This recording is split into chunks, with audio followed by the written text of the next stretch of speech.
আজকের খেলাটা অনেক উত্তেজনাপূর্ণ ছিল। ব্রাজিল পয়েন্ট লুজ করেছে, এটাতেই আমার খুশি। বিশ্বকাপে বাংলাদেশ থাকে সব সময়, না খেলেও বাংলাদেশে গেলে যারা থাকেন কিংবা বাংলাদেশে যারা ঘুরতে যান তারা দেখেন যে বিশ্বকাপের সময় ব্রাজিল আর্জেন্টিনায় দুই ভাগে বিভক্ত হয়ে যায় পুরো বাংলাদেশ। কিন্তু এই বিশ্বকাপের শহর যুক্তরাষ্ট্রেও কিন্তু আমরা দেখছি বাংলাদেশিদের উপস্থিতি। তারা বাংলাদেশের ম্যাচ দেখতে মাঠে আসছেন এবং খেলা দেখছেন, নিজ দলকে সমর্থন করছেন। আজকে ব্রাজিলের ম্যাচ ছিল, সেই ম্যাচে বাংলাদেশিদের কয়েকজনের আমরা দেখা পেয়েছি, তাদের সাথেই কথা বলবো। ফ্যান জোনে সবাইকে স্বাগত জানাচ্ছি। কোলগেট ম্যাক্স ফ্রেশ আছে আইসি কুলিং ক্রিস্টালস, যা দেয় ম্যাক্সিমাম ফ্রেশনেস সহ কোলগেট ম্যাক্স ফ্রেশ। আমাদের সঙ্গে আছেন কয়েকজন বাংলাদেশি, আমরা দেখতে পাচ্ছি বাংলাদেশের পতাকা হাতেও তারা এসেছেন এবং ব্রাজিলের জার্সি গায়ে। কেমন লাগছে?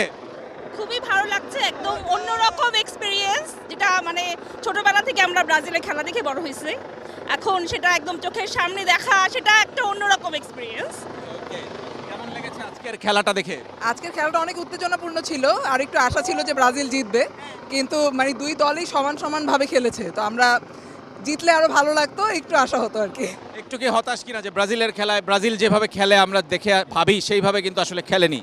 না, অবশ্যই একটু হতাশ ব্রাজিলের সমর্থক হিসেবে। আর তবে স্মরণকালের ইতিহাসে আমি বলবো এটা সবচেয়ে একটু কম নৈপুণ্যের দল, বাট সেটা হিসাব করলেও আমার মনে হয় যে আজকে খেলাটা একটু খাপছাড়া ছিল ব্রাজিলের তুলনায়। এক্সপেকটেশনটাও কম থাকে, সেই ক্ষেত্রে কি ব্রাজিলের চান্সেসও বেশি হয় কিনা, বেড়ে যায় কিনা? ওটা ঠিক, যেমন 2002 সালে ব্রাজিলকে কেউ গোনায় ধরে নাই, কিন্তু তারপরেও ব্রাজিল জিতেছে, কিন্তু এবার কেন জানি আমি সেই আশাটা করতে পারছি না। আপনারা কি ছোটবেলা থেকেই সবাই ব্রাজিলের ফ্যান? সবাই একদম সে 94 থেকে ছোটবেলা থেকে দেখে আসছি।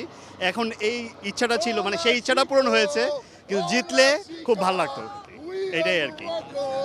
আমি এখানে একমাত্র আর্জেন্টিনার ফ্যান, আমি চাই আর্জেন্টিনা জিতুক। সো ব্রাজিল হেরেছে দেখে আমি খুবই খুশি। ড্র করেছে, এখনো হারেনি, ড্র করেছে।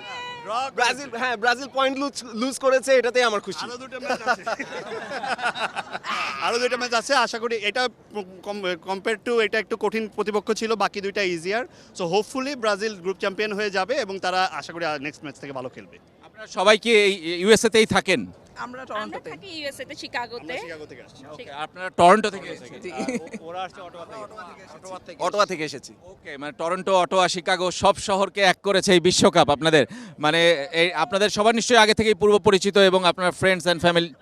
হ্যাঁ, কেমন লাগছে মানে বিশ্বকাপ যুক্তরাষ্ট্রে হচ্ছে আসলে 94 এর পর, অনেক দিন পর, মানে কেমন লাগছে আপনাদের কাছে? আমরা তো আসলে এখানে মানে বাংলাদেশ থেকেই আসছি এখানে, তো এখানে এসে যখন এই খেলা দেখার একটা সুযোগ হয়েছে, সেইটা আসলে মানে ভাষায় প্রকাশ করার মতো না।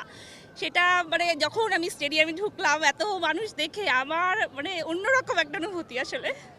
এবং সেখানে বাংলাদেশের উপস্থিতিও ছিল, বাংলাদেশের ফ্ল্যাগ নিয়েও নিশ্চয়ই আপনারা ছবি তুলেছেন কিংবা বাংলাদেশের ফ্ল্যাগও ওয়েভ করেছেন নিশ্চয়ই। হ্যাঁ, অবশ্যই ওয়েভ করেছি আমরা, আরো পতাকা দেখেছি স্টেডিয়ামে। হ্যাঁ, এটাই আশ্চর্যজনক ছিল। Bangladesh always. Thank you very much আপনাদের সবাইকে আমাদের সঙ্গে যোগ দেওয়ার জন্য। এবং আমরা মনে করি আসলেই হৃদয়ে বাংলাদেশ, বাংলাদেশের প্রবাসীরা, বাংলাদেশিরা, আসলে বাংলা ভাষাভাষীরা পুরো বিশ্বে ছড়িয়ে আছে, কিন্তু তাদের সবার হৃদয়ে কিন্তু বাংলাদেশ আমাদের মতোই। সবাই ভালো থাকবেন।